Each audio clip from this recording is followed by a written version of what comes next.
This was Hitler's Blitzkrieg, or Lightning War. During the bombing campaign, the Luftwaffe devastated towns and cities across England, Scotland, Wales and Northern Ireland. But it was the nation's capital that suffered the most from the Blitz. Night after night, London was left a sea of fire. I'm Shane Ritchie, and this is my home city. Today, I'm seeing London as I've never done before, finding out how it endured almost 9 months of heavy bombing. I can remember walking home and glass crunching under my feet. Can't think straight, you just want to get home, if your home is still there, that is. And taking a flight I know I'll never forget. This was the route, the actual route that we're on right now, heading towards London, that the Germans took.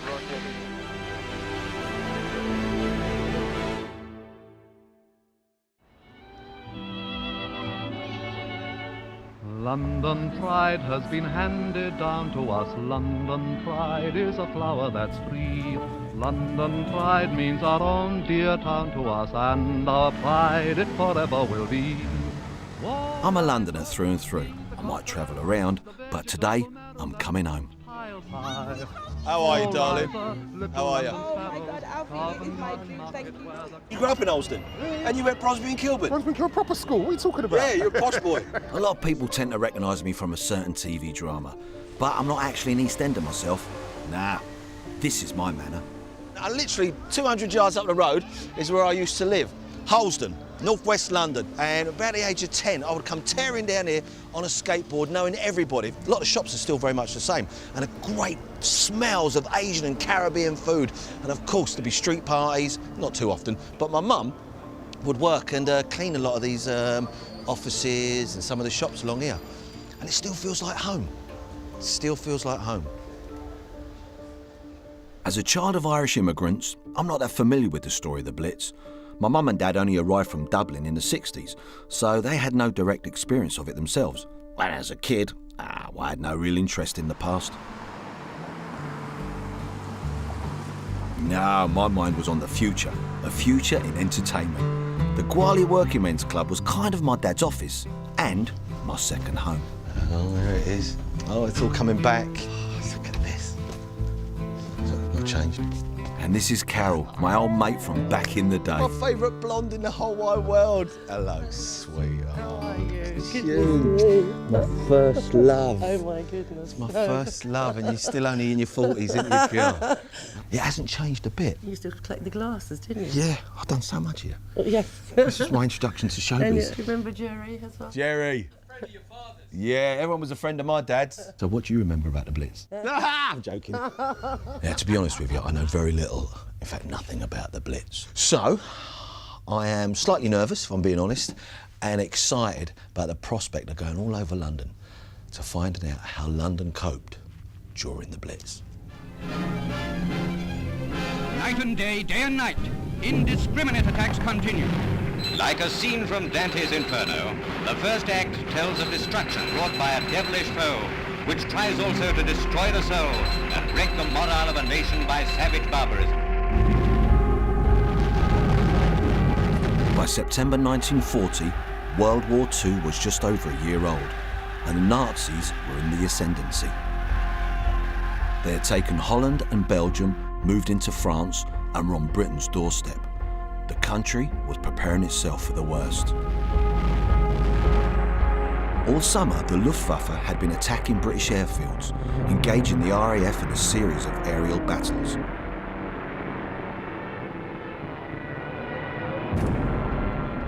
History's greatest drama is being performed in the London Theatre of War.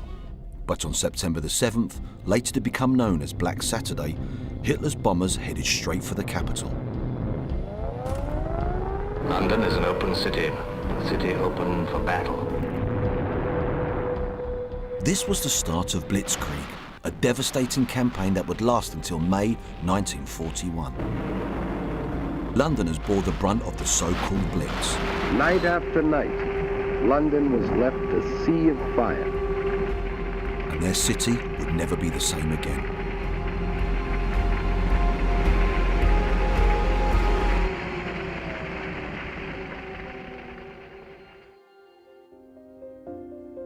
I'm planning to fly the actual route taken by the Luftwaffe during that first night of bombing. I'm taking off from Biggin Hill Airfield. During the war, this was used as a base for Spitfires. But today I'll be taking a different kind of flight, along with aerial archaeologist Chris Gowen and pilot Bill Giles. So, we've got a busy day ahead of us today, I understand. You're going to be wearing your Luftwaffe uniform for today. Oh, lovely. Yeah, home from home, really. The bombers who caused so much damage that night certainly had a definite plan of attack. In fact, they literally had it all mapped out, as these actual German intelligence photos show. So it's the 7th of September 1940. We've been at war just over a year. These are surviving German target documents, and these would have been the documents they were briefed on. What I want to show you is that date there. Well, that's like the 4th of June 1939. But this is months before the war actually started. It's 3 months before the war. So they'd done their homework. They were taking clandestine spy photos. There was a special unit based near Berlin which flew this kind of stuff. And the head of it, interviewed in the 70s, said, "We photographed every blade of grass from Hull to the south coast before the war." You see that number there, 45? Yeah. That designates dock targets. The docks, the economic heart of the UK, London, Liverpool, had to be strangled. It's interesting you talk about numbers, and of course we're looking at people's homes here, and it just seems very cold. The fact is, in London, the docks and the people who service the docks are intertwined. They're going to be. So although you could draw a little red rectangle around the docks, there's still a lot of housing communities. There's an awful lot of housing in there. Yeah. And the people who lived in those houses were right in the firing line. The Germans may have planned a precision bombing campaign, but it turned out to be anything but.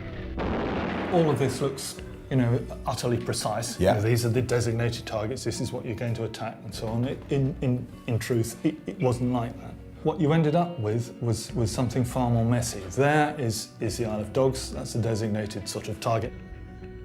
And this shows you the bomb fall of the first 24 hours of the Blitz, all right? Those red dots represent one or more bomb impacts. And what you can see here is a phenomenon that later got called creepback. You're getting people who are starting to drop ordnance before they actually hit the dock area. You could get quite a heavy concentration within a mile or two of a target, but a mile or two is a long way in London. Yeah.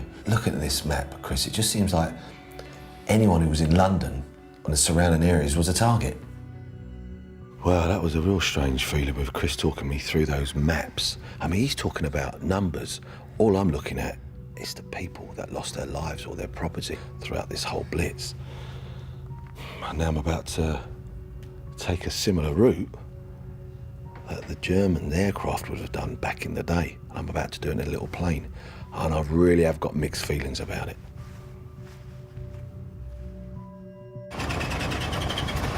Like the German pilots back in 1940, we'll be travelling in from the southeast of the country and using the Thames to guide us towards the target, London's Docklands.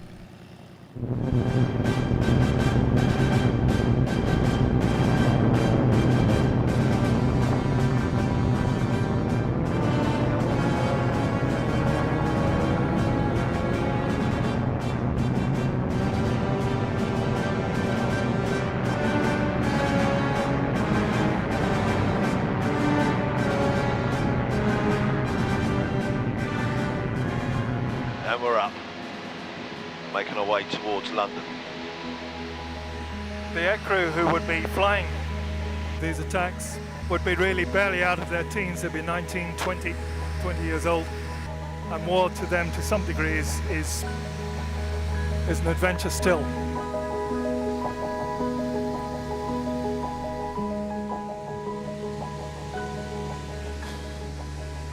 This is the route, the actual route that we're on right now, heading towards London, that the Germans took.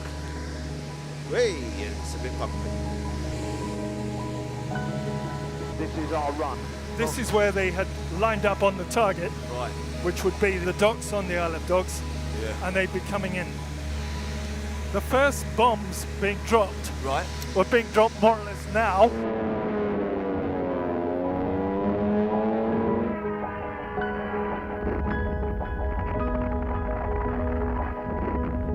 So, Chris, how many planes would be in formation now? The two formations were about 600 or 700 aircraft altogether. 600 or 700? So you had this massive formation in the sky, like sort of black flies hanging as it approached London. I mean, the civilian population had a grandstand view. It had been a beautiful day, there had been football, there had been people out in the parks. It was around tea time. It had been unusually hot. I think the temperature was in the late 70s, 80s. And boy, oh boy, you know, here came the Luftwaffe.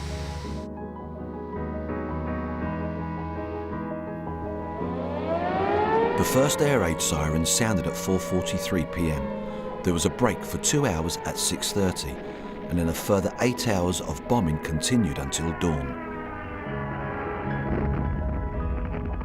The code name for the operation was Lichtmeer, which meant Sea of Light, and the intention clearly was to bring London to its knees. I can't even imagine the reaction of being a child and playing out in the streets or in the fields, and then seeing the shadows of the German aircraft coming over London.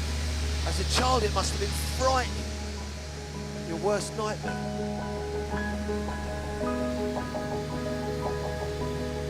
London has the misfortune to have this river running through it, which is a very distinctive sort of set of curves. I can actually see it now when you're up this high, how the river gives away all the landmarks around London.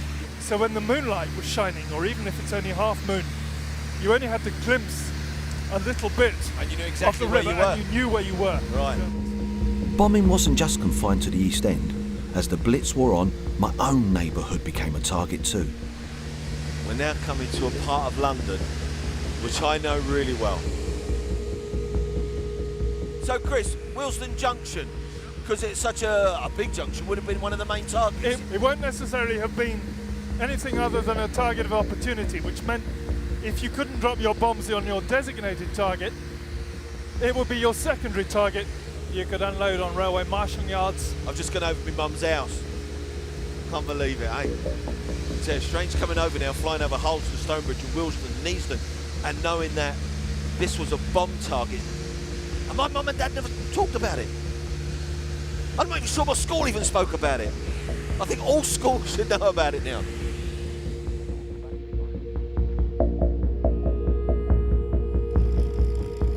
You know, before I went on this flight over London, I was very blasé about it. I thought, that's a job, we're going to do a documentary about the Blitz. But this is very different. This has opened my eyes, and I'm going to talk to people that lived through it, that smelt it, that breathed it. And hopefully at the end of it, I'm going to know a lot more about it. It's hard to imagine living through such destruction, but hundreds of thousands of people did. Trudy Goodman was one of them. She grew up in Stepney and had to move out when her family home was destroyed at the start of the Blitz. At 95, she still remembers it vividly. Thank you so much for inviting us into your lovely house, my darling. And you were in Stepney at the start of the Blitz. Yes. What was that like? I was 19 on the 1st of September when Poland was invaded. I was 25 when the war finished. That was quite a slice out of my life. Yeah. So what are your memories of the Blitz? Burning wood, smoke, dust, and the incessant noise. This time of the year when the barbecues are out in the gardens, the smell of burning wood, that brings it back. I can remember walking home and glass crunching under my feet. Can't think straight, you just want to get home, if your home is still there, that is. Can't remember a lot after that until I went into the fire service. So right, you were in the fire service? Yes. Do you have a picture at all? Yes, I do. Oh, let me have a look at this. I'm going to try and guess which one is you, OK? I think you're the prettiest one. Naturally. Of course. It's a pretty one right at the end. The long Well flowing done. hair. See? I recognise a pretty lady when I see one. And so what did you actually do then for the fire service? What was your job? Well, Mainly in the control room. Okay. Telephonist with a switchboard. Okay. You've got the old hooter coming, the horn coming up like that, and the earphones, and the plug. And that was 4 days on and 4 days off. But when you did get spare time, what would you like to do? Dance. Really? Isn't your leave days, I was at the Astoria dancing. Did you really? Yeah, you should see me jiving jitterbug. That's why I've got such short legs, I wore them down. It's up to you whether you tell me or not, but I can imagine there was a lot of GIs, yeah? Oh, of course, but not too romantic. No. I got to my marriage with a virgin, but how I got there, I don't know. I had a great time fighting. God bless them. But I can remember the back of an open Jeep, all the GIs packed in, as I'm crossing the road in my uniform. Oh, they shouted, so round, so firm, so fully packed. And I had no idea what they were talking about. I just thought they were being saucy. Actually, it was the advert for Lucky Strike cigarettes. Yeah. They're really talking about you. Yes. It's still fully packed, but it's not firm. Well, I've just come face to face with what they call the Blitz spirit. And Londoners, well, they certainly needed plenty of it, because they faced death and destruction day after day. In this demonstration test, the Anderson shelter successfully withstood the blast of a 500-pound bomb, even though the building close by was wrecked. And here's an actual shelter that was bombed. All that happened was that the protective earth was blown off. Without it, there might have been serious consequences. The Anderson shelter was a curved corrugated steel tube that could be set up in people's gardens, half buried in the ground, with earth heaped on top. That one was a bit near. But there's no need for anyone to be so uncomfortable. The government distributed 1.5 million shelters before the war, and in total over 3.5 million shelters were produced. It was left to the people to construct their own, although there was no shortage of advice. A cup of tea and a biscuit just before turning in, and now to spend a comfortable night undisturbed by the blitzkrieg. Martin, thank you so much, buddy. I'm Shane. Pleasure, Shane. Very good to meet you. I've never seen an Anderson shelter up close. I've only ever seen pictures. So I've come to South London to meet Martin Stanley. He's got one in his back garden. In the war, these beautiful houses stretched all the way down this street. One bomb fell there, blew all the whole terrace down. There, do you think? Must be what? Approaching 20, I would think. What, and one bomb would have One bomb in the middle blew the lot down, absolutely. At Martin's house, I've also arranged to meet Joan Longley. She was 3 when the war started and regularly took cover in an Anderson shelter with her family. But she hasn't seen one for more than 70 years. Yes, in my back garden, right, in Charlton in southeast London, but this is not like my air raid shelter. What was yours like? Well, it wasn't covered with lovely plants. Okay. It was a bare garden where we'd trampled all over it. There were 9 children in my family. Cold, damp, horrible. It wasn't gentrified at all. Some people gentrified their shelters. We didn't. So how bad was your area where you grew up affected? Quite a lot. There were bombs everywhere, incendiaries mostly. A family down the road got killed because they didn't have a strong door on it. About to go into this shelter here. How'd you feel about going for the first time in 70 years? Very interested to see how it affects me, actually. Right, follow me, Joan. Okay. You want to hold my hand, sweetheart, because Yeah. it is a bit bumpy, all right? Mind your head. Oh, gosh. What are you thinking? It's jolly small. It is, isn't it? It's a lot smaller than I thought it was going to Yes. be. If they were like this, and you say you'd get 9 of you in here. We get 9 of us in here, but we had an earth floor. We had no concrete like this has got. Right. This corrugated iron went right down into the ground, and we would sit on either side, almost knee touching. I don't think ours was as long as this. So you think yours might have been smaller? Yes, it's smaller than this. This looks much bigger. So this is a bit of a posh one as far as shelters go, is that right, Mike? Yeah, it was. The house was owned by a builder in the war, obviously very concerned about the safety of his family. Yeah. So he built this shelter with a concrete base and a little bit bigger than normal. This was a high class shelter. It probably saved his family's life because there was a bomb very close by. How does it feel being down here for you right now? It feels all right, actually. Yeah. I thought it might be a bit of a shock. But I'm actually quite pleased to be here. But it's because it's such a long way in the past. I'm not thinking, oh dear, how dreadful.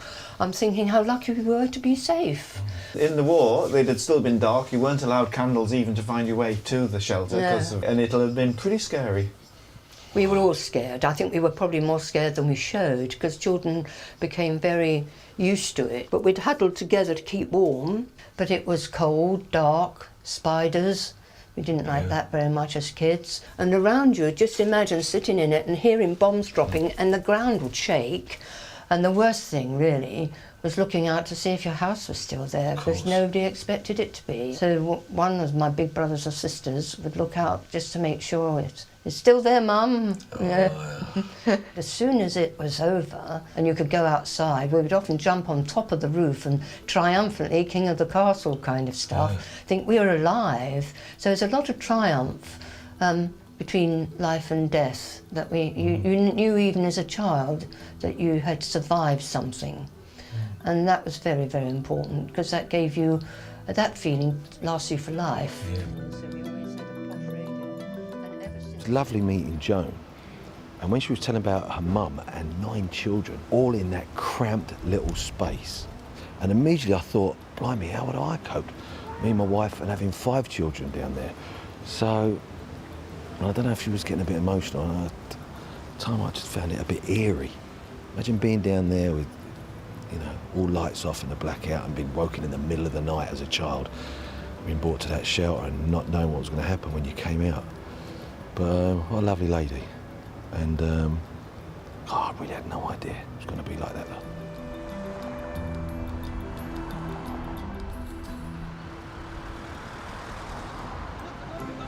So, it's nearly the end of my Blitz journey, and where better to wrap things up than back where I began, at my favourite working men's club in Harlesden.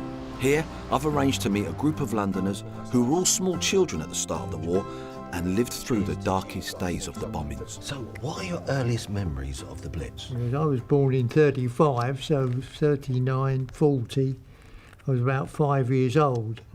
And where I lived off Church Street in St Marylebone, the whole section, middle section, was attacked with incendiaries, and the whole lot went up.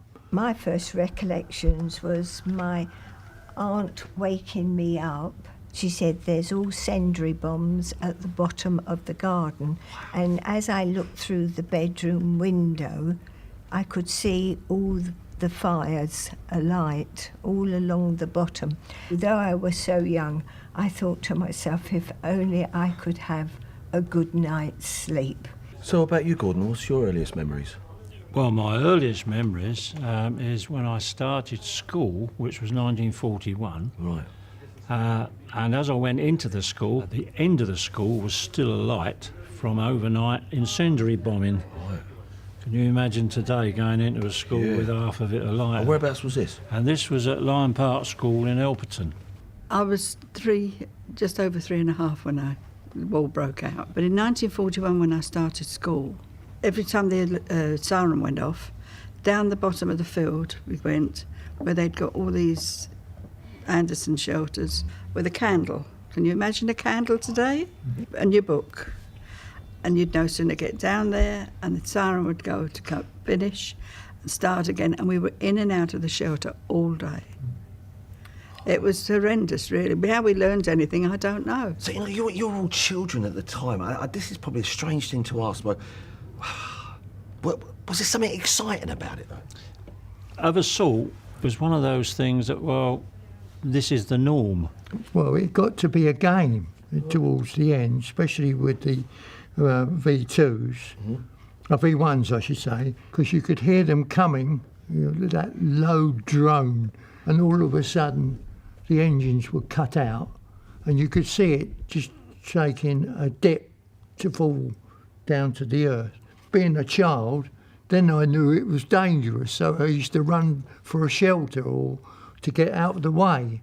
But it became, as I say, a game. The sound of the siren, it never leaves you. You remember it for a very long time. But the relief you feel when the all clear goes and you know, oh, everything's all right again. Listening to this generation is humbling. Not only did they survive the 9 months of the London Blitz, they survived 6 years of war. They were never beaten, they were never cowed, and they'll always be heroes. These are what the King gave out to everybody. And this is incredible, this is. Do you mind if I read this out? This is 8th of June 1946. Today, as we celebrate victory, I send this personal message to you and all other boys and girls at school. For you have shared in the hardships and dangers of a total war, and you have shared no less in the triumph of the Allied nations. I know you will always feel proud to belong to a country which was capable of such supreme effort, proud too of parents and elder brothers and sisters who by their courage, endurance and enterprise brought victory. May these qualities be yours as you grow up and join in the common effort to establish among the nations of the world unity and peace. Signed, King George. And on the back, it's all different important war dates. Oh, you've kept this for so long. It's all there.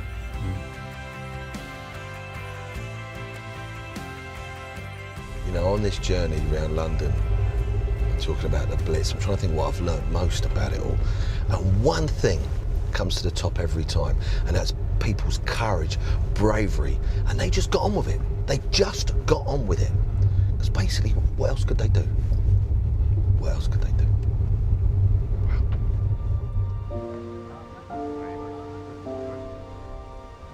Around 20,000 Londoners lost their lives in the Blitz. Thousands more were killed throughout the war. Add to that the vast amount of injuries and the number of people made homeless, and you realise what a battering our capital took. But London is a tough, resilient place.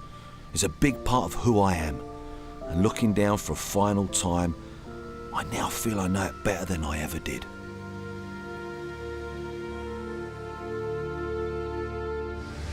You know, there's something I love about my city though, Chris, how it moves with the times and it's constantly evolving, constantly changing. It's renewing itself all the time. The Second World War gave the London authorities an opportunity to clear and renew after the destruction. They seized the opportunity to replan, and much of what you see now is of course a consequence of the destruction which was carried out in 1940-41. So it has shaped what we can see of the town today. It's clear that London has healed and regrown, and nowhere shows this more than the Isle of Dogs. As we saw, this area was the first to suffer a pummeling by the Luftwaffe. Today, it's a global centre of business and finance. The skyscrapers, a towering symbol of this city's ability to renew itself no matter what. And you know, I looking over the city now, and I see a city of the 21st century, a thriving city. But in the back of my mind, as I'm looking down, I'm thinking how it survived the Blitz. You know, listen, it sounds like a cliche, but how a phoenix rises from the ashes. And it's amazing, the people I've met, they were talking about their London and what it meant to them. And now, I get it. I totally get it. But I honestly feel like I've found an old friend.